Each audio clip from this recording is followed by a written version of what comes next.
Welcome to the Secret Storyteller. Shh, gather close, a secret tale is about to begin. Today's story is entitled The Legend of Etziel. In a distant valley, hugged by blue-gray mountains and endless grassy plains, sat the tiny village of Olwa.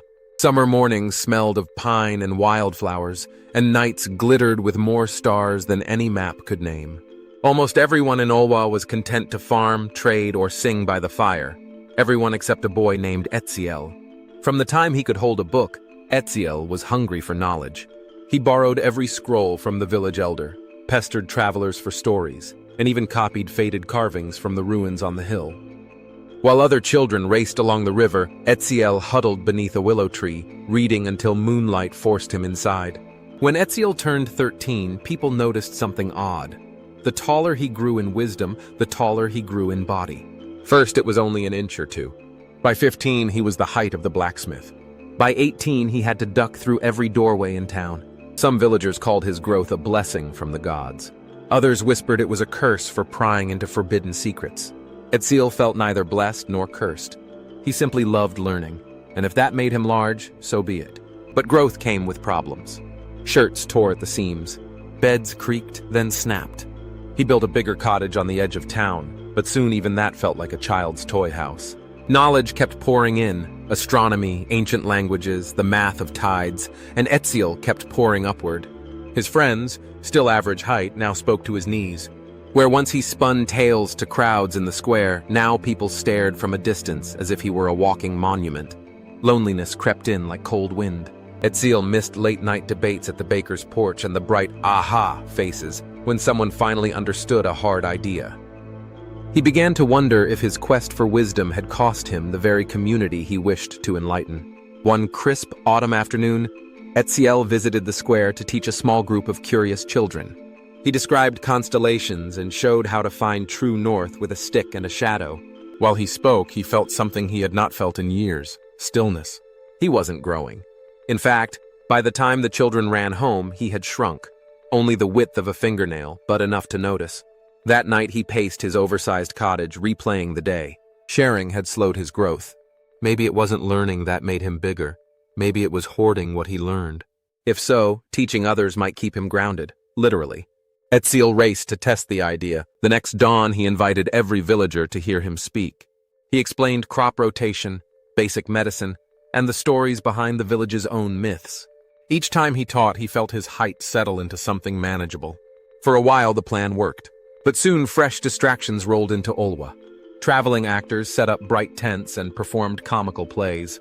Merchants brought dice games that promised silver with a lucky throw. A tinkerer even crafted a wooden box that showed dancing images when you turned a crank. One by one, villagers drifted away from Etziel's lessons. Why study constellations when you could watch a sword juggler? Why learn arithmetic when a dice game offered thrill without thought? With fewer ears to hear him, Etziel's body resumed its impossible climb. He built a third house, then a fourth, each larger than the last. Finally, nothing man-made could contain him. On a moonlit evening, he wrapped himself in a rough cloak and walked beyond the village boundary, where open fields met the silent sky. Etziel lay down under the stars, feeling the earth pulse beneath his spine.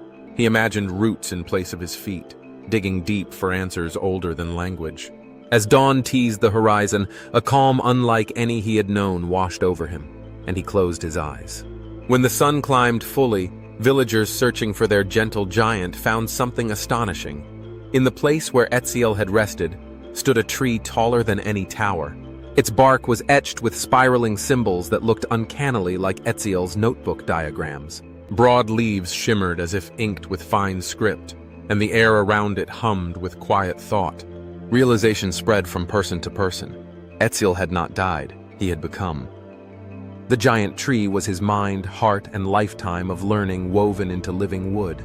News traveled fast. Scholars, farmers, and children from distant realms trekked to Olwa to sit beneath the great tree. On still days, its leaves rustled like pages turning. Listeners swore they heard faint lessons in the wind, a forgotten cure, a map in the stars, a reminder to stay curious.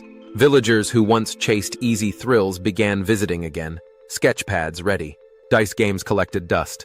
The juggler packed up and left. complaining that people now preferred a talking tree to his blazing torches. The world had rediscovered the joy of learning, but not from books or scrolls.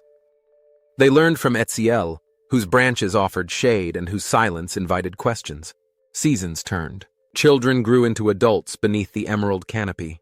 They taught their own children to listen closely, to ask gently, and to leave with more questions than they arrived with.